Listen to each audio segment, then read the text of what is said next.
Part 1. The Capture and Confinement. My name is Marcus Webb, and before the capture, I was nobody. Not in the self-deprecating way people say it at parties. I mean it literally. I was a statistical anomaly of mediocrity. A 32-year-old data analyst who lived alone, worked alone, and would probably die alone in some unremarkable way that would inconvenience exactly 3 people. I'd gone into the Cascade Mountains not for adventure or self-discovery, but because my therapist said I needed to reconnect with nature after my 3rd panic attack in a grocery store. The irony wasn't lost on me. Seeking peace in the wilderness only to find something infinitely worse than urban anxiety. The forest was wrong from the start. I noticed it immediately, though I couldn't articulate why. The trees were too large, their trunks wider than my studio apartment, their bark black and rough like cooled lava. The branches formed a canopy so dense that even at noon, the forest floor existed in perpetual twilight. But it wasn't the darkness that disturbed me. It was the silence. No birdsong, no insects, no rustle of small creatures in the undergrowth. Just the sound of my own breathing and the crunch of my boots on dead leaves that seemed too uniform, too deliberately placed. The air tasted metallic, like I was breathing through a mouthful of old coins. I'd been hiking for 3 hours when I realized I hadn't seen a single living creature. Not a squirrel, not a bird, not even a spiderweb. The forest was a graveyard pretending to be alive. I should have turned back. Every instinct I had, instincts I'd spent my entire life ignoring in favor of spreadsheets and risk assessments, screamed at me to leave, but I was stubborn in my meaninglessness. What did it matter if the forest was creepy? What did anything matter? My life was a sequence of unremarkable days leading to an unremarkable end. So I kept walking, deeper into the silence, toward the thing that had been watching me since I entered its territory. The ambush, the attack happened between heartbeats. One moment I was checking my phone, no signal, obviously. And the next I was on the ground, my face pressed into the cold earth, something impossibly heavy pinning me down. I tried to scream, but my lungs had seized, locked in paralysis that felt more psychological than physical. The smell hit me first, not the wet dog smell you'd expect from a wolf, but something older and stranger. Ozone, like the air after lightning strikes. Wet rust, copper-thick and nauseating. And underneath it all, a scent that my brain couldn't process, that my primitive hindbrain recognized as ancient blood, the kind that is soaked into stone over millennia. I managed to turn my head slightly, and that's when I saw it. The creature standing over me was not a wolf. It was shaped like a wolf the way a cathedral is shaped like a building. Technically accurate, but fundamentally insufficient to describe what it actually was. It stood at least 8 feet tall at the shoulder, its body a mass of silver-white fur that seemed to move independently of any wind, flowing like water or smoke. Its eyes were not the yellow of a normal wolf, but pure, depthless black. Not dark, but genuinely void, as if looking into spaces between stars. When it opened its mouth, I saw teeth that were too long, too white, arranged in rows like a shark. But it didn't bite me. It simply breathed on me, and that breath was cold enough to make frost form on my skin in the middle of August. Then I heard the sound. Not a growl, not a howl, but a vibration that bypassed my ears entirely and manifested directly in my skull as a single, overwhelming command. Come. My body moved without my permission. I stood, my legs operating on autopilot, my will completely subordinate to that cosmic imperative. I walked behind the creature as it moved through the forest with fluid, impossible grace. Other shapes emerged from the shadows, more wolves, all massive, all silver white, all moving in perfect, terrifying synchronization. The Silent Pack. Though I didn't know their name yet, I understood immediately what they were. Apex predators who had transcended the need for sound, for communication, for anything resembling the messy chaos of normal life. We walked for hours, though time felt wrong, stretched in like taffy. The forest grew stranger. The trees became more massive, their trunks bearing scars that looked deliberately carved, forming symbols my eyes couldn't quite focus on. The air grew colder, and I realized we were descending, moving deeper into the earth through a network of tunnels that shouldn't have existed. The ancient prison. The Luna's den was not a cave. Calling it a cave would be like calling the ocean a puddle. We emerged into a geothermal chamber so vast that I couldn't see the ceiling, though I could feel the heat radiating from somewhere far above. The walls were not stone but something else. Crystalline structures that glowed with their own internal light, casting everything in shades of silver and blue. Steam vents dotted the floor, releasing columns of vapor that smelled of sulfur and something sweeter, almost floral. But it was the architecture that truly broke my mind. The chamber was built from bones, not scattered remains, but deliberate structures. Massive femurs used as support columns, rib cages arched to form doorways, skulls the size of cars embedded in the walls like decorative sconces. They weren't human bones, or even wolf bones. They were too large, too alien in their structure. Bones from creatures that had never existed on Earth, or had existed so long ago that their species didn't have names. In the center of the chamber sat the Primal Luna. She was easily 3 times the size of the wolves that brought me here, her body a monument of pure, terrifying perfection. Her fur was not silver, but the absence of color itself, like looking at a void in the shape of a wolf. Her eyes, when they opened, were the same depthless black as her packs, but ancient in a way that made me feel like an insect looking at a mountain. Around her sat dozens of other wolves, all arranged in perfect concentric circles, all completely still. They weren't sleeping or resting. They were simply existing, their eyes open and unblinking, their bodies frozen in poses of eternal waiting. The Luna rose, and the movement was so fluid it didn't look like motion at all, more like reality rearranging itself to place her in a standing position. She moved toward me, each step silent despite her massive size, until her face was inches from mine. Then she spoke. But spoke is the wrong word. The communication was not sound but pressure, a crushing weight inside my skull, like granite grinding against the inside of my cranium. The words formed not as language, but as absolute, undeniable knowledge. You are the vessel. You are the chaos. You are the death we need to live again. I tried to speak, to ask what she meant, but my voice had abandoned me.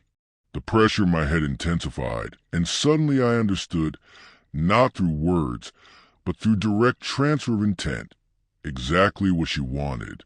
My humanity, my fragility, my mortality, my capacity for fear, for change, for meaningless emotion, everything that made me weak, everything I had hated about my unremarkable existence, was exactly what she needed, and she was going to take it. The wolves moved as one, closing the circle around me. I felt their combined will pressing down, forcing me to my knees. The Luna stepped closer, and when she opened her mouth, I saw something glowing deep in her throat. A light that was somehow darker than the surrounding darkness, a void flame that promised transformation and obliteration in equal measure. The ritual begins, the pressure in my skull announced. Do not fight. Fighting only prolongs the pain. I tried to fight anyway. Of course I did. When faced with the complete dissolution of your identity, resistance is the only response that feels human. It didn't matter. Part 2. The stages of transformation and the silent pack phase 1. Sensory overload. The Luna's jaws closed around my shoulder, not biting but holding, and something liquid and burning poured from her mouth into the wound. I screamed, but the sound was swallowed by the crushing silence of the chamber. The liquid was not saliva. It was living silver, mercury-hot and conscious, burning its way through my bloodstream with purposeful malice. I felt it spread, up my neck, down my arm, across my chest, each pathway of invasion marked by lines of white-hot agony. Then my senses exploded. The first thing that changed was my hearing. The silence of the chamber shattered into a cacophony of sounds so overwhelming I thought my eardrums would burst. I could hear everything. The flutter of dust motes in the air, the grinding of tectonic plates miles below, the collective heartbeat of the entire pack synchronized into a single monstrous pulse. I could hear the crystalline walls vibrating at frequencies that should have been inaudible, singing songs in languages that predated human language itself. But worse than the volume was the clarity. I could distinguish individual sounds within the chaos. The scrape of claw against stone 300 feet away, the whisper of steam escaping from a vent, the wet sound of the Luna's muscles contracting as she held me down. Every sound carried information I didn't want: distance, texture, intent. My vision changed next. The silver-blue glow of the chamber intensified until I had to close my eyes, but that didn't help. I could still see, somehow perceiving through my eyelids, through my skin, through every pore of my body. The darkness became visible, rendered in shades of heat and movement that my human brain couldn't properly process. When I opened my eyes again, I could see in spectrums that shouldn't exist. The wolves around me were outlined in auras of pulsing energy, not metaphorical auras, but actual visible fields of force that indicated their emotional state, their intent, their position in the pack hierarchy. The Luna's aura was a black hole, absorbing all light around her, but the smell was the worst. Oh God, the smell. Every scent became a physical assault, each one carrying layers of information that made me gag. I could smell the age of the stone, ancient Precambrian, saturated with the memory of extinct oceans. I could smell the pack's fear, yes, fear, though they showed no outward sign of it, a sharp, acrid scent like burning plastic. I could smell the Luna's purpose, somehow rendered as a scent, cold ire and ozone, and something that smelled like the moment before death. And underneath it all, I could smell myself, my humanity burning away, rendered as a scent of things dying, of organic matter breaking down and being reconstituted into something else. My body began to change. I felt my bones shifting, not breaking but reorganizing themselves into more efficient configurations. My spine lengthened, vertebrae multiplying impossibly. My jaw extended, teeth falling out to be replaced by something sharper, more numerous. My hands, God, my hands. The fingers elongated, nails thickening into claws that tore through my fingertips like dark flowers blooming. But the physical changes were nothing compared to what was happening in my mind. The silent pack. As my transformation progressed, I became aware of the other wolves in a way that transcended normal perception. I could feel them in my head, their consciousness pressing against mine like bodies in a crowded elevator. They weren't individuals. They were nodes in a network, all connected to the Luna's overwhelming presence at the center. And they were all completely, utterly dead inside. I saw them clearly for the first time, really looked at them instead of just registering them as threats. They were physically perfect, every muscle perfectly developed, every movement economically efficient, every feature symmetrical and beautiful in a way that marble statues are beautiful. Life was perfection. But their eyes were the worst part. They looked at me with an expression I'd never seen before, a combination of hunger and pity, so profound it made me want to weep. They wanted what I had, the messy, chaotic, terrifying ability to feel anything at all. And they pitied me because they knew exactly what was about to happen, what I was about to lose. One wolf moved closer, a female, slightly smaller than the others, with a scar across her muzzle that looked impossibly old. She didn't speak. None of them could speak. The Luna's curse had stolen even that simple expression, but I felt her intent transmitted to the network. Remember this moment. Remember what it felt like to be afraid. Because soon you won't be able to. The pack moved in unison. A choreographed dance they performed countless times over countless millennia. They circled me, their bodies brushing against mine, and with each touch I felt more of their history, their memories bleeding into my consciousness through the network. I saw one wolf, a massive male with silver eyes, standing in this exact spot 10,000 years ago, undergoing the same ritual. I felt his terror, his confusion, and then the slow, horrifying fade as his emotions were stripped away, leaving only primal instinct and eternal obedience. I saw another wolf, female, running through forests that no longer existed, chasing prey that had been extinct for millennia.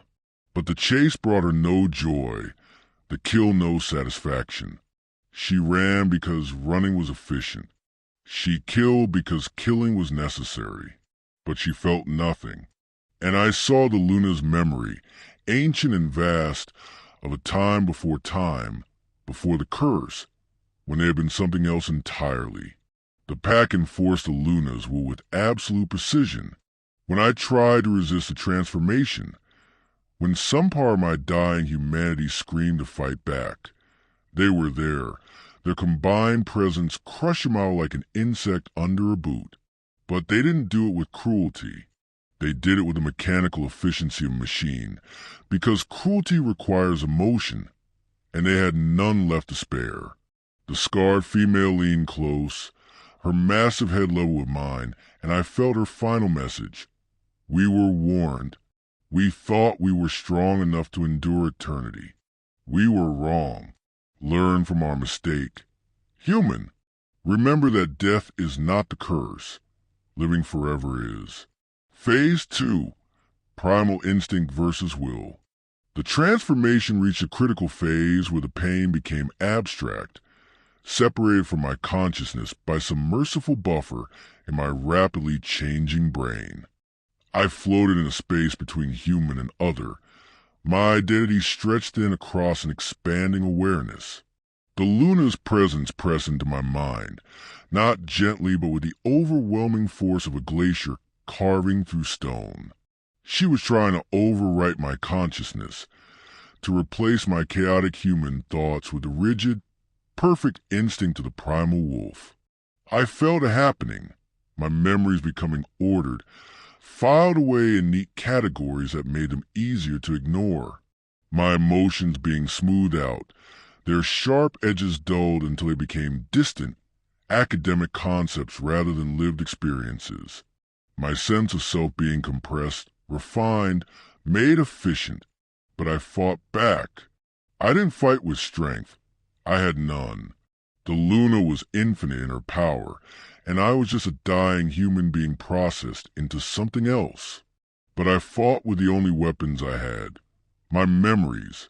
I remember my mother's face, not as a concept, but as a specific moment, her looking at me across the breakfast table when I was 7, smiling at some stupid joke I'd made. The memory was messy, imperfect, saturated with emotions that served no survival purpose. Love, nostalgia, the particular sadness of knowing that moment was gone forever. The Luna's presence recoiled slightly, confused by the intensity of such purposeless feeling. I remember my first kiss, awkward, too wet, with a girl whose name I'd forgotten but whose nervous laugh I could still hear perfectly. The memory was useless, served no function, existed only because human brains are inefficient and sentimental. But it was mine. I remembered grief, the specific, purposeless grief of losing my dog when I was 12. The way I'd cried for days over an animal that had no strategic value, that hadn't even been particularly well trained. The grief was irrational, excessive, completely human. And I remembered fear, not the fear of death. That was simple, primal, something even the wolves could understand. I remembered the fear of meaninglessness, of living a life so unremarkable that my absence wouldn't create even a ripple, that uniquely human terror of being forgotten, of not mattering. The Luna's presence in my mind intensified, trying to crush these memories, to smooth them into manageable data points. But memories don't work that way. They're not neat. They bleed into each other, creating associations and emotions that serve no purpose beyond being beautifully, terribly human.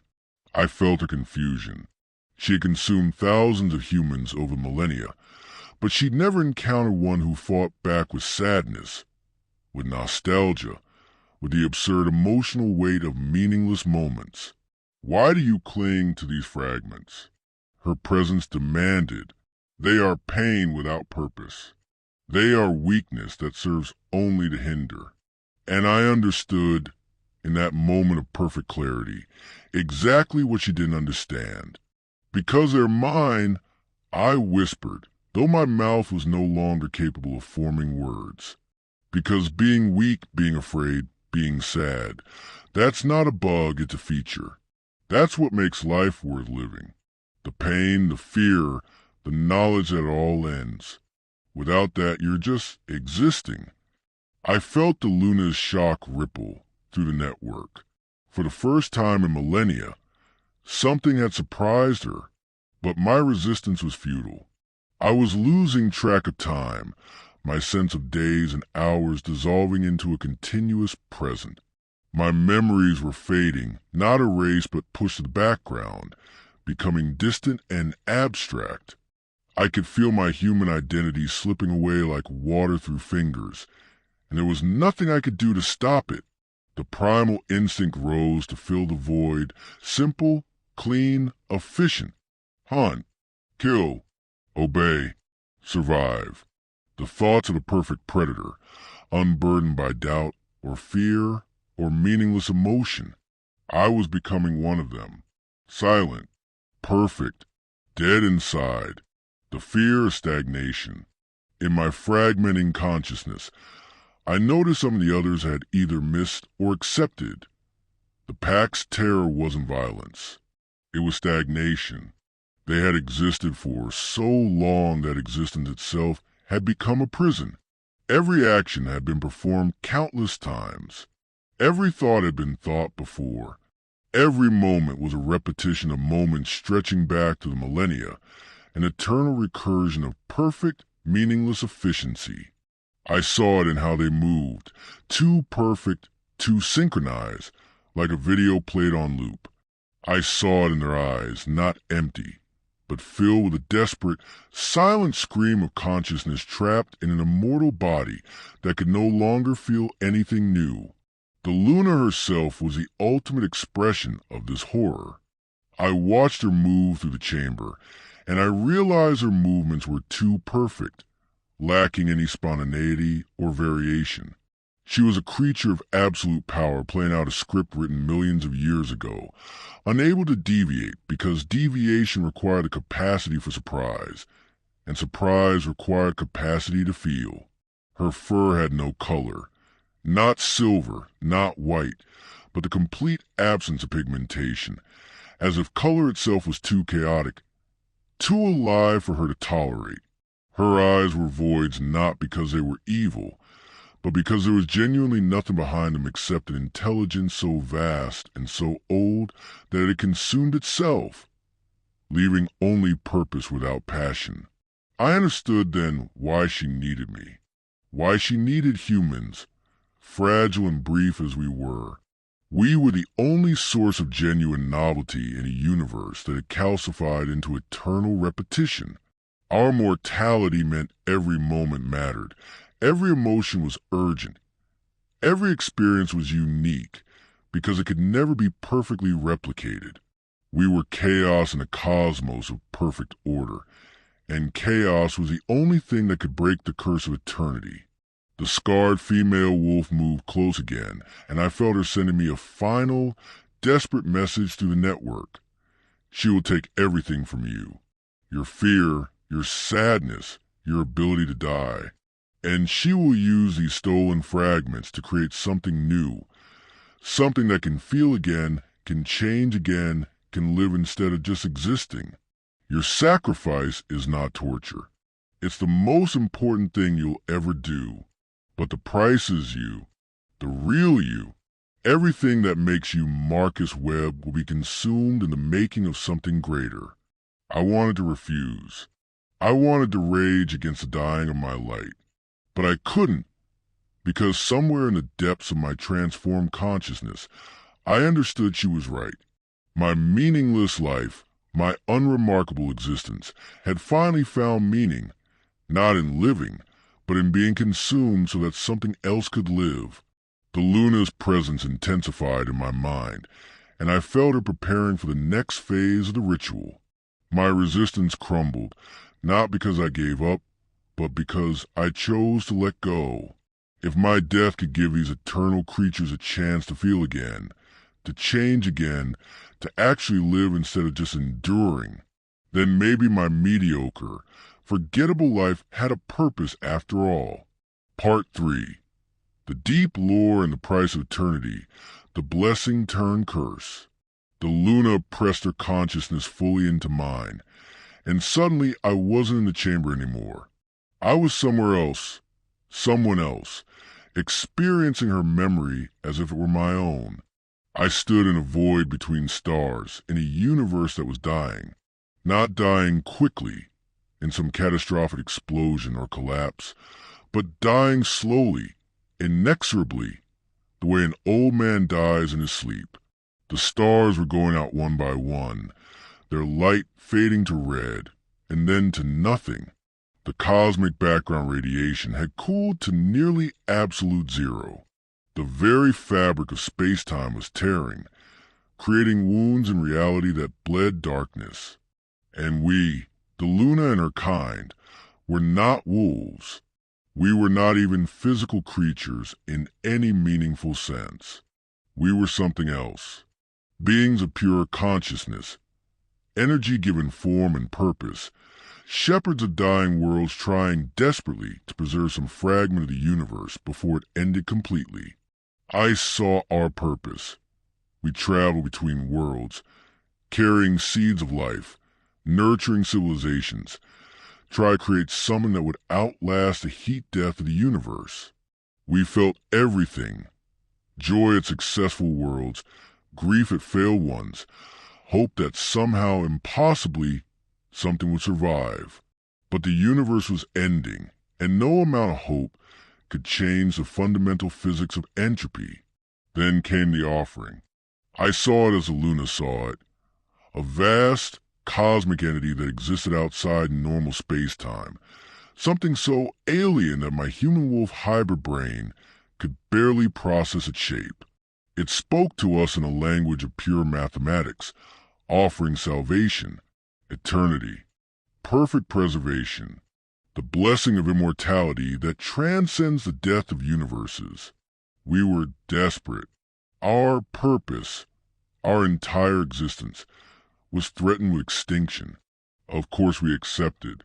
The transformation was immediate and absolute. Our consciousness was preserved, crystallized into a form that could survive anything. Heat, cold, the end of time itself. We were given physical bodies, perfect and eternal, capable of enduring until the universe reset and began again. But there was a price we didn't understand until it was too late. Eternity meant the end of change. And the end of change meant the end of growth, of learning, of feeling anything new. We became fixed points in a universe of constant flux, unable to adapt or evolve because evolution requires death, and we could no longer die. I felt the Luna's memory of the first 1,000 years, the slow, creeping horror as she realized what she'd become. Joy faded first, becoming a distant concept she could remember but no longer experience. Then curiosity died, replaced by infinite knowledge that made discovery impossible. Then fear dissolved, because fear requires the possibility of loss, and she could lose nothing. One by one, her pack members transformed from beings of purpose and passion into perfect, empty machines. They moved, they hunted, they obeyed, but they no longer lived in any meaningful sense. They were monuments to themselves, eternal and unchanging and utterly, completely dead inside. I felt her try everything to break the curse.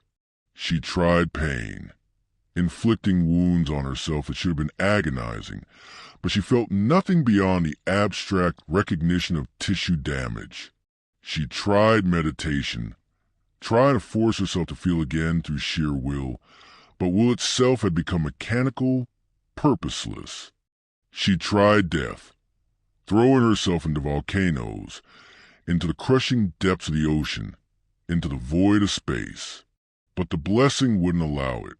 Her body reformed, perfect and pristine, her consciousness locked in its crystallized state, unable to escape. Millennia passed, then millions of years. The universe ended and restarted, once, twice, countless times.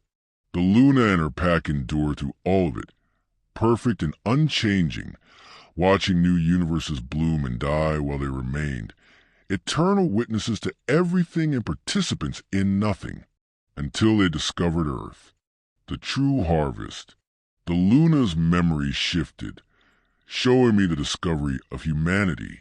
They found us early in our development, barely past the hunter-gatherer stage, still figuring out fire and basic tools. We were weak, fragile, pathetic by the standards of cosmic beings who had transcended physical limitation. But we had something they didn't. We could die.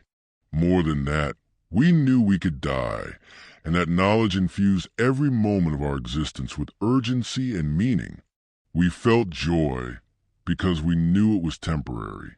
We loved fiercely because love could be lost. We created art and music and stories not because they served survival, but because our brief existence demanded we make something beautiful before it ended. We were mortal, and mortality was the most precious thing in the cosmos. The Luna tried to understand us at first, observing from a distance. She watched humans live and die, generation after generation, trying to comprehend how we could accept the inevitability of our extinction and still choose to feel, to love, to hope. Then she had an idea, terrible and desperate and brilliant. If she couldn't become mortal again herself, perhaps she could create something new, a hybrid that carried both her eternal strength and humanity's chaotic, beautiful fragility.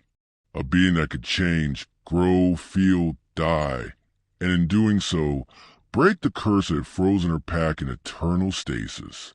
She began the experiments. I saw the Luna's memories of the first attempts.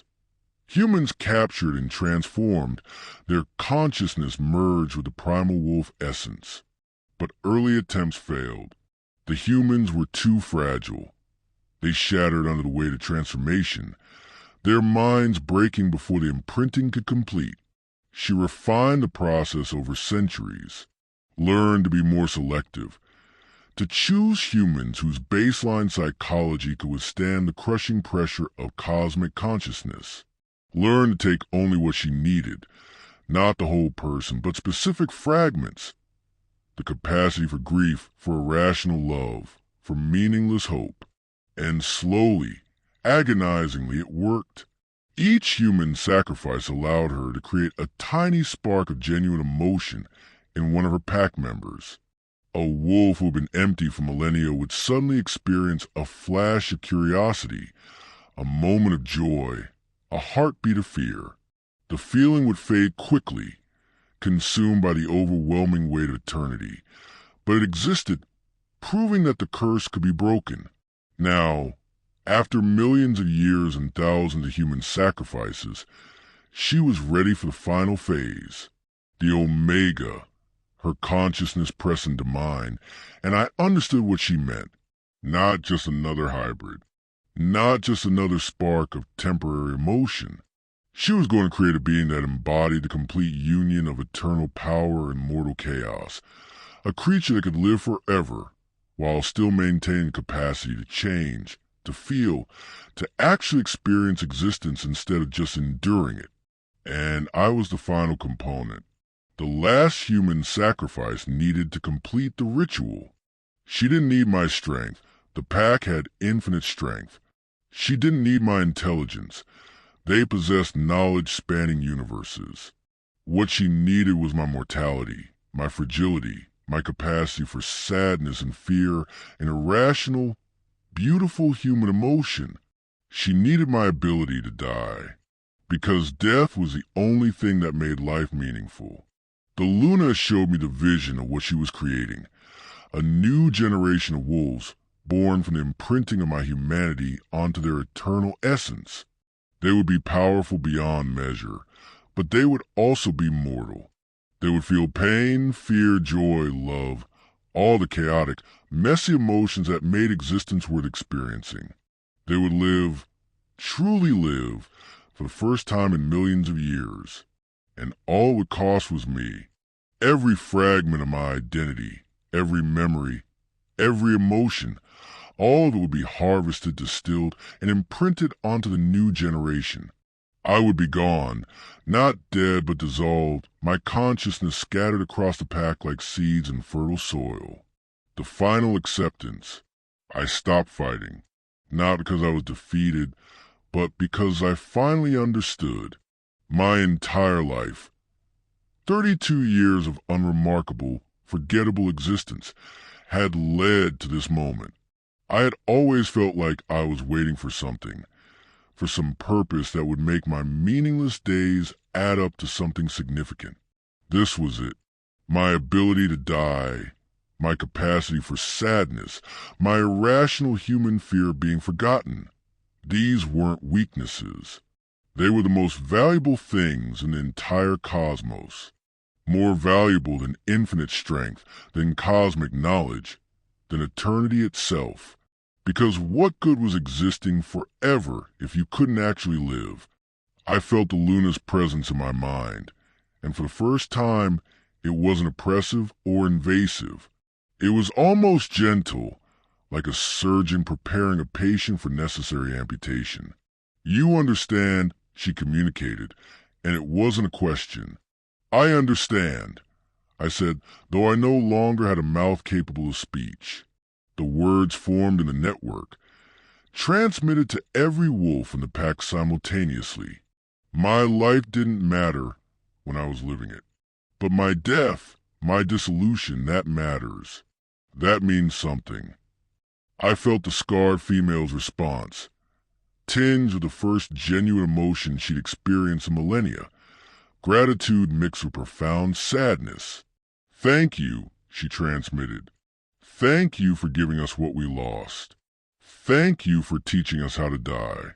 The Luna moved closer, and I felt her preparing the final phase of the ritual.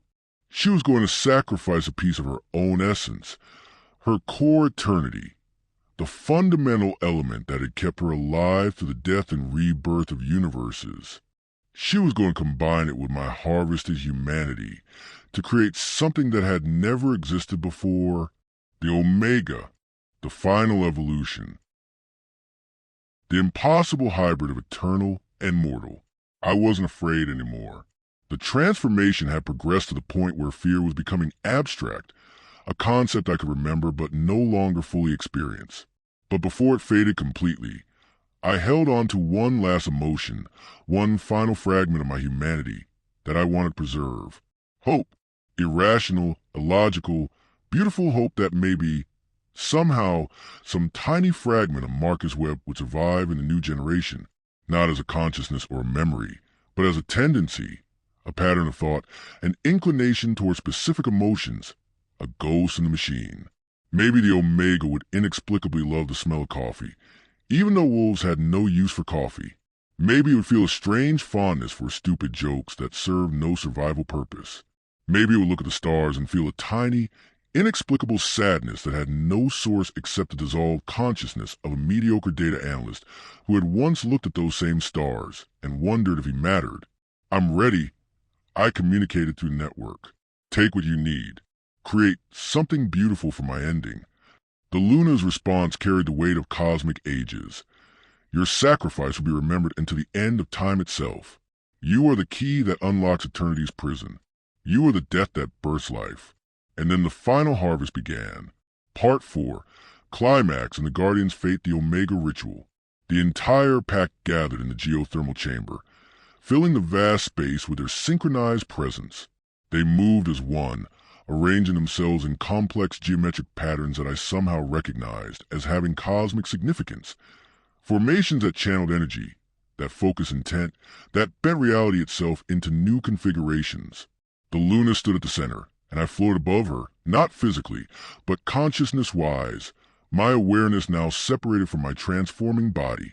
I could see myself below, a grotesque hybrid of human and wolf, my body stretched and reformed into something that belonged to neither species, covered in silver fur that glowed with internal light.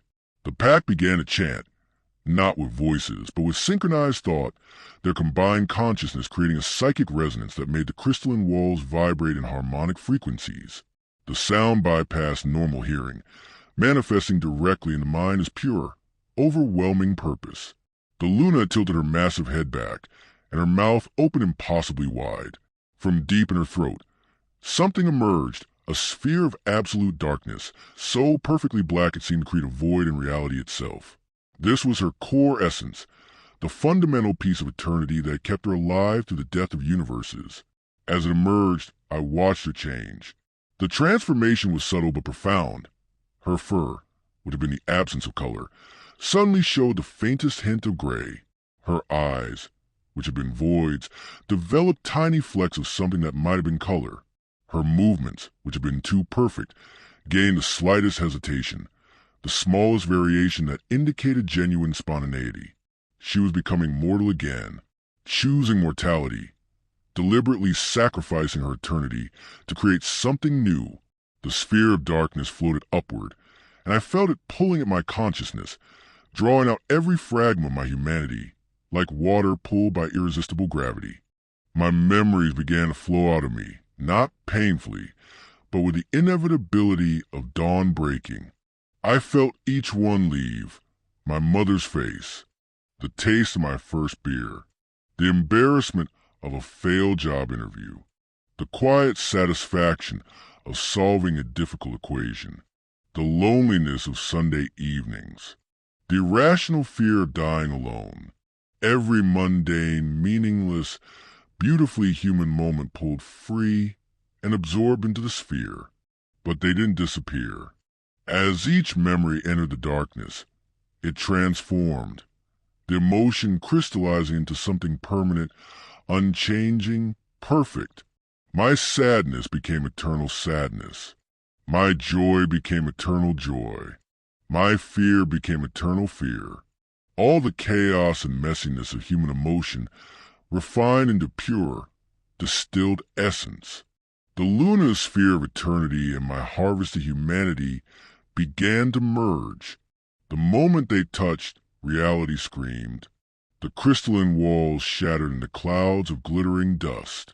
The steam vents erupted with columns of superheated vapor. The bone architecture groaned and cracked, releasing sounds that had been trapped in those alien remains for millions of years. The pack howled, actually howled, the first genuine sound they'd made in millennia, a chorus of voices rusty with disuse but filled with emotion they'd forgotten they could feel. At the center of the chaos, something new was forming. The merged essence, darkness and light, eternity and mortality, Cosmic power and human fragility began to take shape. It started as a sphere of impossible colors, hues that shouldn't exist in normal space-time, then began to differentiate, splitting into multiple smaller forms. I watched, my consciousness now barely a thread, as new wolves began to emerge in the cosmic womb. They were smaller than the Luna's eternal pack, closer to normal wolf size, but they burned with an internal light that was neither the Luna's void darkness nor my golden humanity, but something entirely new. Their fur had color, real color, blacks and grays and browns and silvers that shifted and changed with their movements. Their eyes weren't voids but actual eyes, with pupils that dilated and contracted, irises that reflected light in normal, beautiful, chaotic ways. And when they moved, they stumbled. They were clumsy, uncoordinated, their bodies obeying the messy, imperfect commands of minds that were learning to feel again. One pup, I thought of them as pups, though they were born fully formed, took a step and immediately fell, its legs tangling in confusion. It looked down at its own limbs with an expression I recognized. Frustrated confusion, the universal "why isn't my body cooperating?" that every living creature experiences. It was the most beautiful thing I'd ever seen. Another pup opened his mouth and made a sound, not the perfect telepathic communication of the eternal pack, but an actual messy physical sound. A whimper of confusion and fear and curiosity all mixed together. The sound was imperfect, awkward, absolutely alive. The scarred female from the eternal pack moved forward, approaching the newborns with movements that were, for the first time in millennia, hesitant, uncertain. She reached out with her massive head and gently nuzzled one of the pups, and I felt to the fading network her overwhelming emotion. She was crying, not physically, but psychically, her consciousness weeping with the relief of feeling anything at all after millions of years of emptiness. The Luna collapsed, her massive body no longer supported by infinite cosmic power. She was mortal now, truly mortal, her sacrifice complete. Her breathing was labored, her movements slow and painful in a way they'd never been before. But when she looked at the newborns, her children, created from her eternity and my humanity, her void eyes showed something I'd never seen in them before. Love. Imperfect, irrational, beautiful love. My consciousness continued to fade, dissolving like sugar in water. I felt myself being distributed across the new generation, my identity fragmenting into 1,000 tiny pieces that would manifest as personality quirks, emotional tendencies, inexplicable preferences in the mortal pack. But before I disappeared completely, I felt one of the pups, the smallest one, with fur that was almost golden in certain light, turn its attention toward where my consciousness had been. It couldn't see me, couldn't understand what I was, but it felt my presence like a distant echo, and through the fading network, I felt its first genuine thought, spoken in a voice that was somehow both mine and not mine. Thank you for teaching us how to be afraid. Thank you for showing us how to die. Then I was gone, the birth of the mortal pack. The geothermal chamber was transformed. Where there had been perfect, oppressive silence, there was now noise, beautiful, chaotic, living noise. The newborn pups stumbled and fell and got back up, their movements growing more coordinated with each passing moment, but never achieving the perfect synchronization of their eternal predecessors. There were 12 of them. I learned later, 12 impossible hybrids that carried the Luna's cosmic power and my human fragility in equal measure. They were the Omega generation, the final evolution, the answer to the curse of eternity. They were visibly different from the eternal pack. Where the older wolves were monuments of silver perfection, the newborns were messy and real. Their fur was varied in color and texture, some thick and some thin, some pristine, and some already matted with the dust of the chamber. Their sizes differed, some large, some small, following no perfect template. But the most striking difference was in their eyes. The eternal pack had eyes like voids, depthless, empty, seeing everything and feeling nothing. The newborns had eyes that were bright, confused, afraid, curious, angry, joyful, sometimes all at once.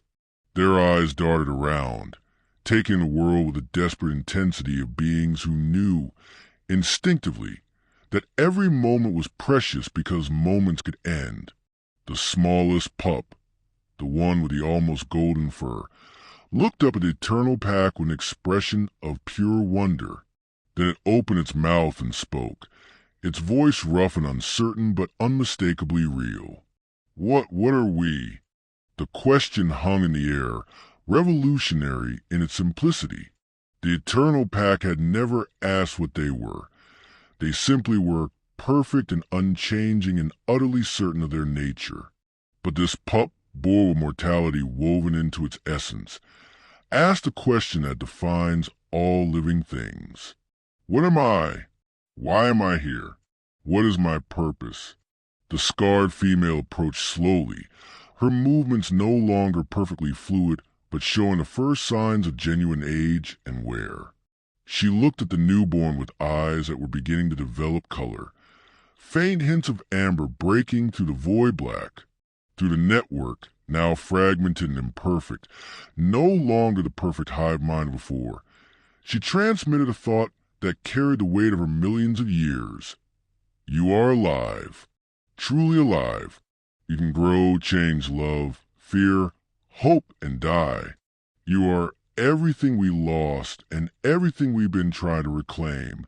Another pup, larger, more aggressive, snarled. An actual, physical snarl that wasn't telepathic or perfect, just messy and real. It lunged at one of its siblings, and they tumbled together in a completely uncoordinated wrestling match that served no survival purpose whatsoever.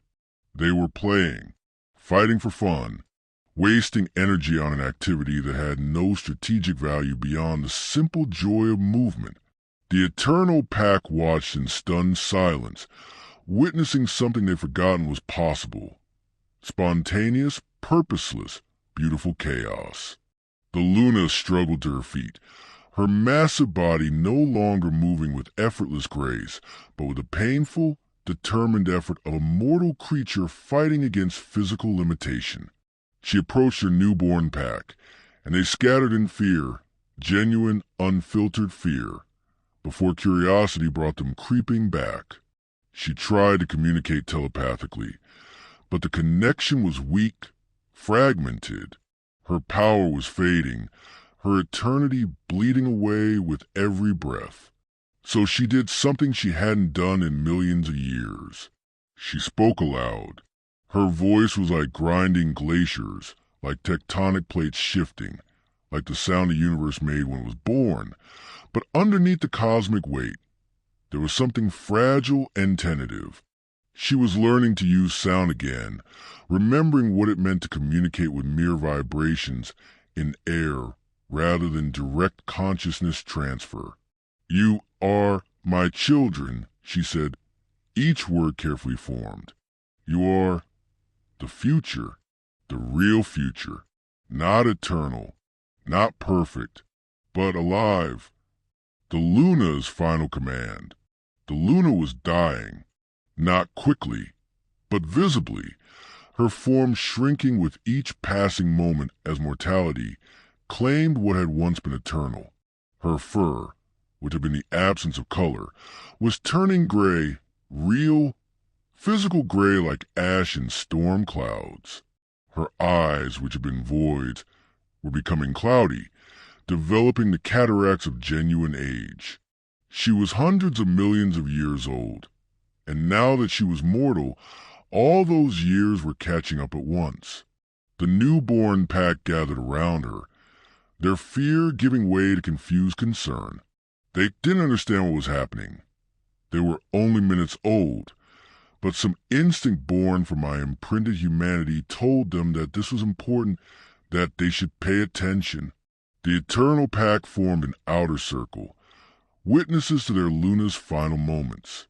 Some of them were changing too, not as dramatically, but showing the first signs of mortality bleeding into their eternal forms. The scarred female's ancient wound was bleeding again, real blood instead of the crystallized pseudo-blood of eternity. A male silver fur was developing patches of white. Not the void white of timelessness, but the genuine white of age. The curse was breaking. Slowly. Perhaps taking millennia to fully unravel, but undeniably breaking. The Luna's breathing grew labored, her massive chest rising and falling with visible effort. She lowered her head to the smallest pup, the golden one, and their eyes met. Through the fragmenting network, I felt the final connection form. Luna to Omega, eternity to mortality. The passing of purpose from one generation to the next. I gave them life, the Luna whispered, her voice fading. True life, not existence, not endurance, but the chaotic, beautiful, terrifying experience of living with the knowledge that it will end. She turned her dimming gaze to include the entire newborn pack and spoke her final command with the last reserves of her cosmic authority. But life without death is a curse I carried. Death without meaning is the fear your human part knew. You must learn the balance. You must teach each other how to live, how to feel joy and fear and love and pain. And you must teach each other how to die, with courage, with purpose, with the acceptance that ending is what makes the journey matter. Her legs buckled, and she collapsed onto the stone floor. The Eternal Pack surged forward, but there was nothing they could do. This was the one thing their infinite power couldn't fix. They couldn't stop death, couldn't hold back mortality, because mortality was exactly what they'd been trying to reclaim. The Luna's breathing grew shallow. Her massive form was shrinking, condensing, as if her body was remembering how to be finite. She looked at the newborns one last time, and through the dying network, transmitted her final thought. Thank you, Marcus Webb. Your meaningless life bought meaning for millions of years of meaninglessness. Your death gave us the ability to live. You will be remembered as long as we endure. Then she took one last breath, released it slowly, and was still. The first silence in the chamber was absolute, not the oppressive, eternal silence of before, but the genuine, respectful silence of mourners honoring the dead. Then the smallest pup, the golden one, tilted its head back and howled. The sound was awkward, unpracticed, breaking in the middle and wavering uncertainly. But it was real, expressing genuine grief, genuine loss, genuine recognition that something important had ended. One by one, the other newborns joined in, their voices creating a discordant chorus that was nothing like the perfect harmonies of the Eternal Pack. It was messy and chaotic and absolutely beautiful. They were mourning, feeling loss, experiencing the pain of death for the first time in their brief existence. They were alive. The final monologue. I wasn't entirely gone. I should have been. My consciousness should have been completely dissolved, scattered beyond recovery across the 12 newborns. But some fragment remained, a ghost in the network, aware but not truly present. Perhaps it was a side effect of the ritual. Perhaps my stubborn human instinct to cling to existence had created one last echo. Or perhaps the Luna had intentionally preserved a tiny piece of me for exactly this purpose. I watched through 12 pairs of eyes as the newborns learned to navigate their new existence. I felt through 12 bodies as they experienced hunger for the first time, real, physical hunger that demanded attention. I understood through 12 minds as they grappled with basic concepts: pack structure, hierarchy, territory, survival. But more than that, I felt their emotions. Raw, unfiltered, overwhelming emotions that the eternal pack had forgotten existed.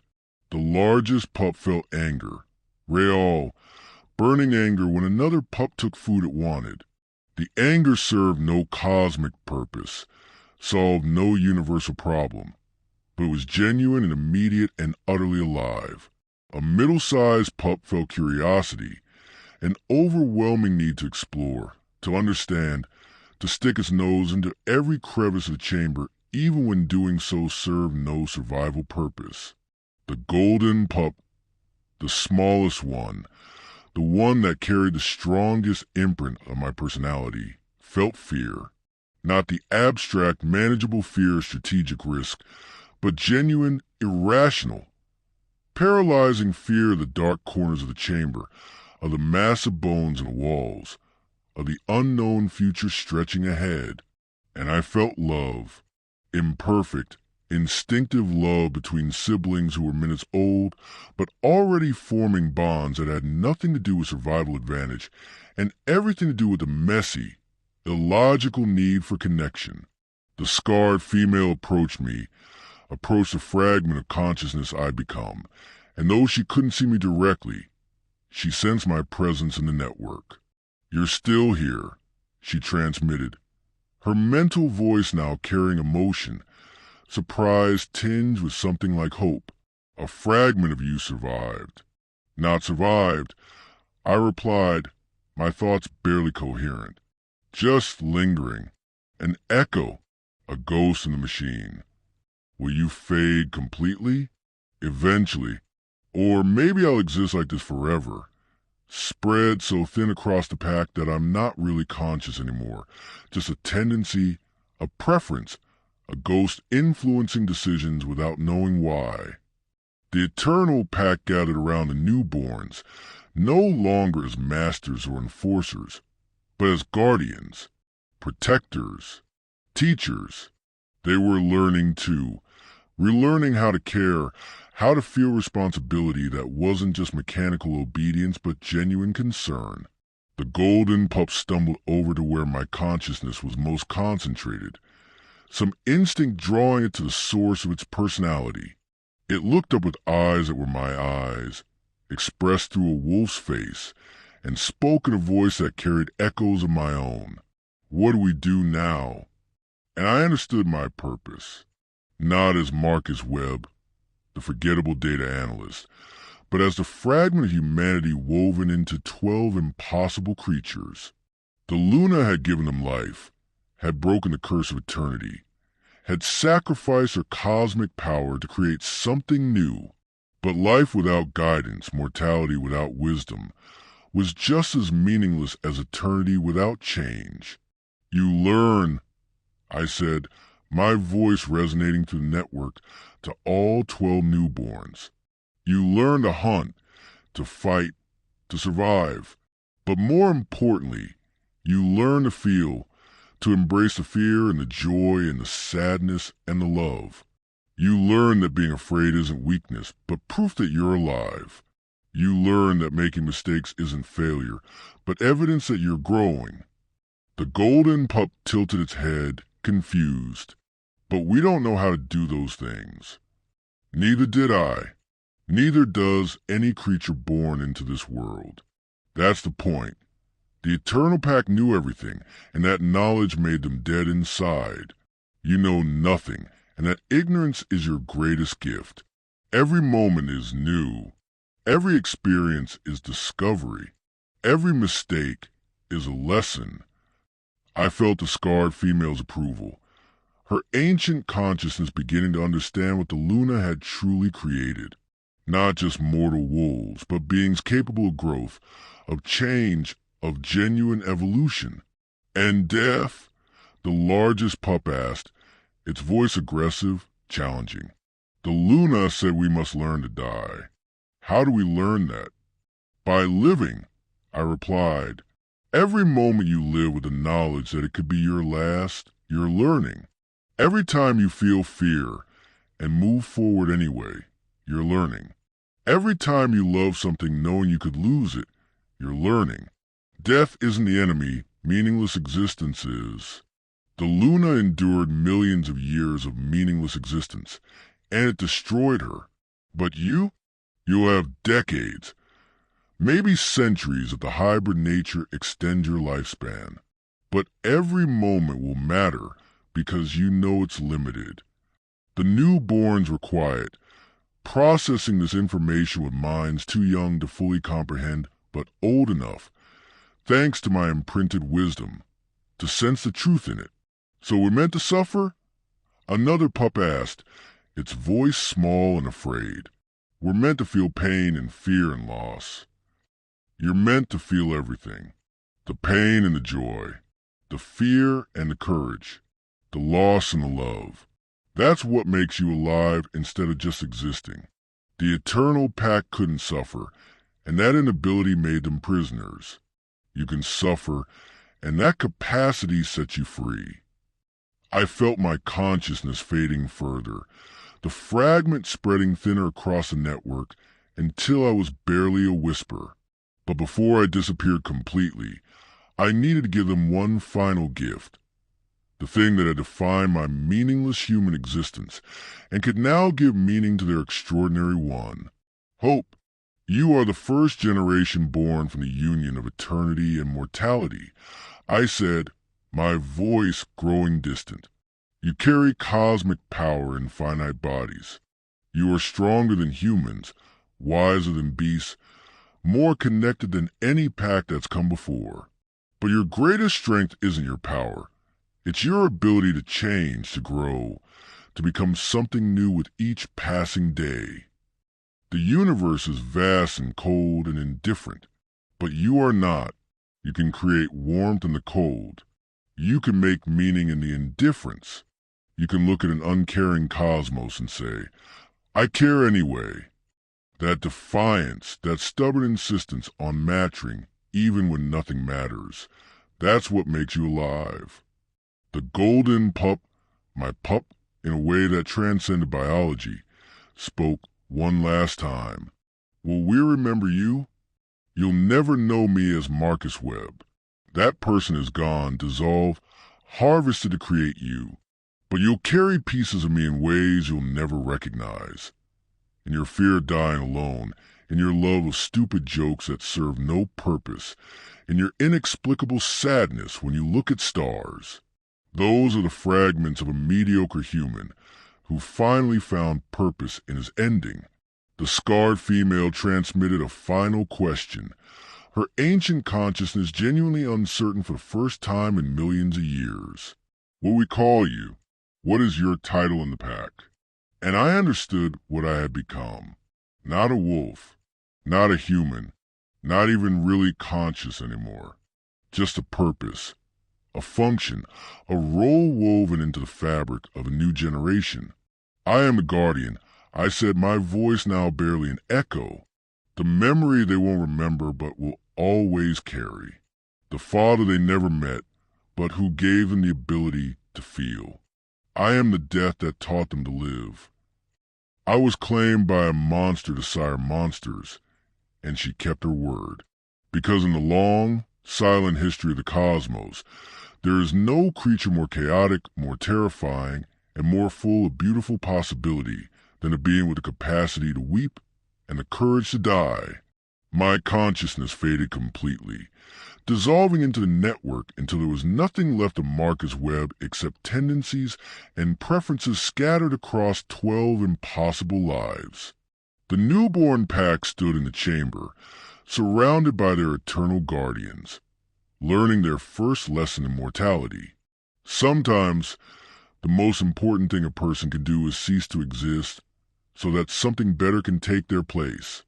And as they stumbled forward into their strange, unprecedented future, they carried with them the ultimate gift, the ability to make mistakes, to feel pain, to experience genuine joy, and someday, when their time came, to die with the courage and meaning that only mortal beings can achieve.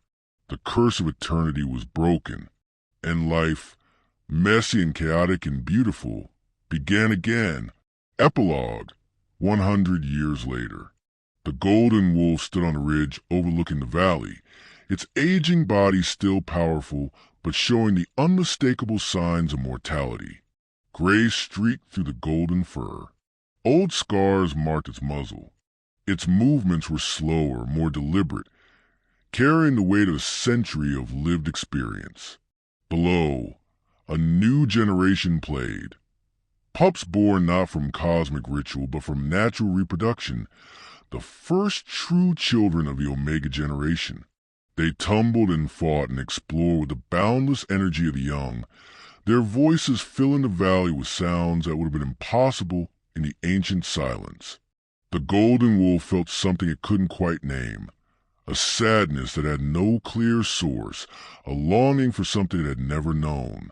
It looked up at the stars, and inexplicably, tears formed in its eyes. It didn't understand why the stars made it sad. It didn't remember Marcus Webb, the human whose consciousness had been dissolved to create its personality. But it felt him anyway, in the tears and the sadness, in the stubborn insistence on finding beauty in meaningless things. The scarred female, now truly old, her silver fur completely white, her movements painful and slow, climbed up to join the golden wolf. She was dying, genuinely dying, the first of the eternal pack to finally succumb to the mortality they'd fought so hard to reclaim. "You feel him, don't you?" she said, her voice a whisper. "The guardian, the one who gave us back our souls." "I don't remember him," the golden wolf replied. "None of us do, but we carry him anyway. In our fears, our hopes, our irrational joys. He's the ghost that haunts us with humanity." The golden wolf nodded, understanding without comprehension. "I'm afraid," it admitted, "of dying, of losing this, of ending." The scarred female smiled, a genuine expression of warmth that would have been impossible a century ago. "Good. Fear means you're alive, and die means you truly lived. That's the gift he gave us, the gift the Luna paid everything to obtain." She lowered herself to the ground, her breathing labored. "I'm ready," she said quietly.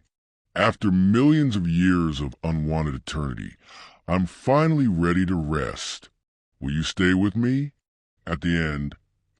"Yes," the golden wolf said, lying beside her, offering warmth and presence in the final moments.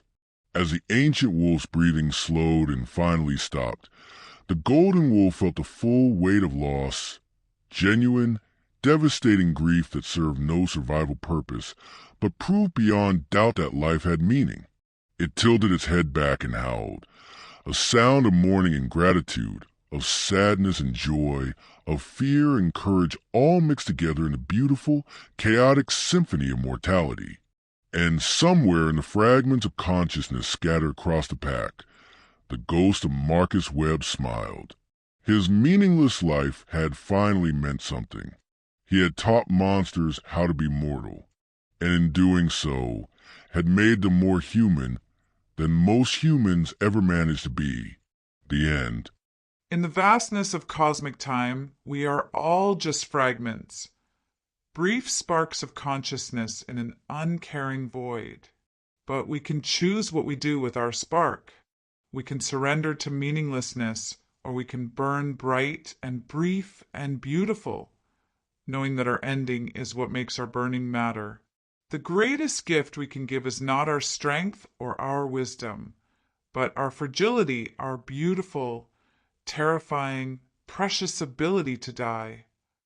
Subscribe for more stories that explore the boundary between human and monster, between mortality and eternity, and the cosmic price of becoming something more than what we were born to be.